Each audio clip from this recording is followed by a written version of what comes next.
UP के लखनऊ से इंसानियत को झकझोर देने वाली एक दर्दनाक कहानी सामने आई है। एक पिता 12 दिनों तक अपनी 16 साल की बेटी को जिंदा ढूंढता रहा, थाने चौकी के चक्कर लगाता रहा, पुलिस से गुहार लगाता रहा, लेकिन जब सच सामने आया तो पैरों तले जमीन खिसक गई। बेटी अब इस दुनिया में नहीं थी, उसकी हत्या कर दी गई थी। उससे भी बड़ा सदमा यह है कि पुलिस ने उसे लावारिस मानकर अंतिम संस्कार भी कर दिया। माता पिता को आखिरी बार चेहरा देखने तक का मौका नहीं मिला। नमस्कार, आप देख रहे हैं आई इंडिया और मैं हूं आपके साथ निशांत गुप्ता।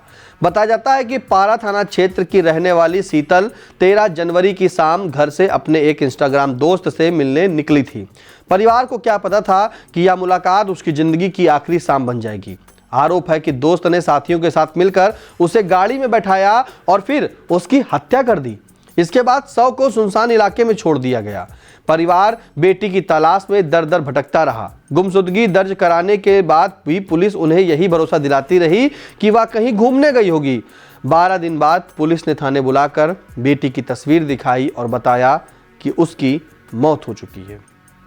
परिजनों को तब पता चला कि शव का अंतिम संस्कार भी बिना सूचना के कर दिया गया था। पिता राजकिशोर का कहना है कि वह अपनी बेटी को जिंदा खोजते रहे, लेकिन पुलिस ने हमें सच तक नहीं बताया। कम से कम आखिरी बार उसे देख तो लेते। मां पिंकी देवी का कहना है कि उन्हें बेटी का शव भी नसीब नहीं हुआ, सिर्फ फोटो दिखाई गई। घटना के बाद पुलिस ने आरोपियों को गिरफ्तार कर लिया है, लेकिन परिवार का आरोप है कि अगर समय रहते कार्रवाई होती तो शायद उनकी बेटी बच सकती थी या कम से कम अंतिम बार बेटी के शव के दर्शन हो पाते। अब वे इंसाफ की गुहार लगा रहे हैं। बहरहाल यह मामला सिर्फ एक हत्या का नहीं बल्कि सिस्टम की संवेदनहीनता और लापरवाही का आईना है।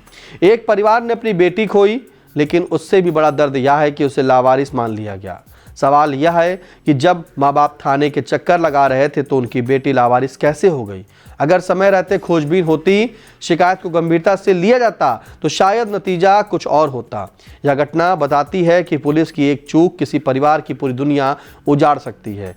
अब जरूरत सिर्फ आरोपियों की सजा की नहीं बल्कि जवाबदेही तय करने की है, ताकि फिर कोई माँ बाप अपनी औलाद को ढूंढते ढूंढते उसकी राख तक पहचानने को मजबूर ना हो। न्याय ही इस दर्द का एकमात्र सहारा है। आपके लिए खबर लिखी थी हमारे संवाददाता अविनाश चंद्र मिश्रा ने, कैमरे के पीछे सिद्धांत पांडे।